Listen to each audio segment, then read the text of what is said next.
nga pala si David Chan, Ako po si Sayla Johan F. Sarmiento and you can call me Sai Sai. Ako si Jenan Espares. So, you can call me Ching.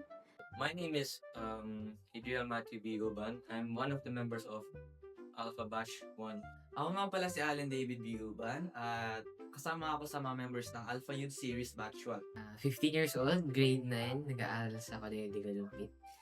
Ako po ay 16 years old. Dancers po ako. Dancers po. I'm 24 years old and so, tapos ako ng pag-aaral.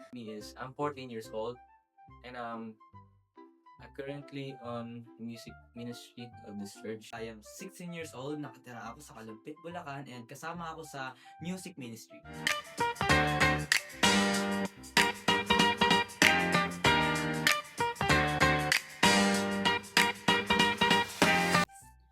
So, yung first impression ko is siguro excited kasi mahilig ako sa mga ganong mga fellowship, yung mag-gathering, tapos yung mag-uusap-usap. So, talagang na-excite ako nung narinig ko yun. My first impression is parang ano lang siya, youth fellowship. First impression ko nung narinig kay Alpha is,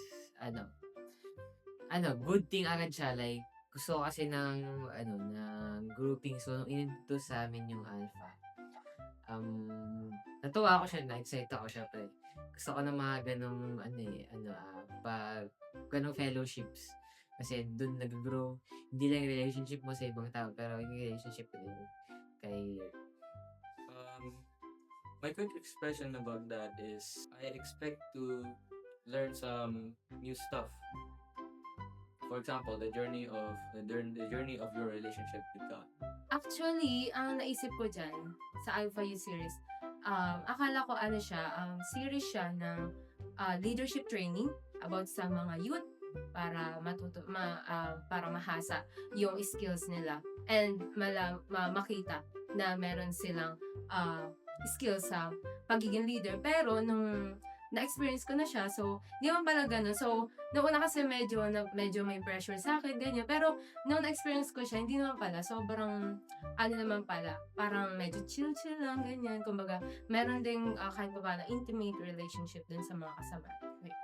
At kung curious kayo sa Alpha Youth Series, and magkaroon ng bagong kaibigan. Tara, sumama na kayo sa second batch. Tara na dito sa Alpha, meron kaming second batch.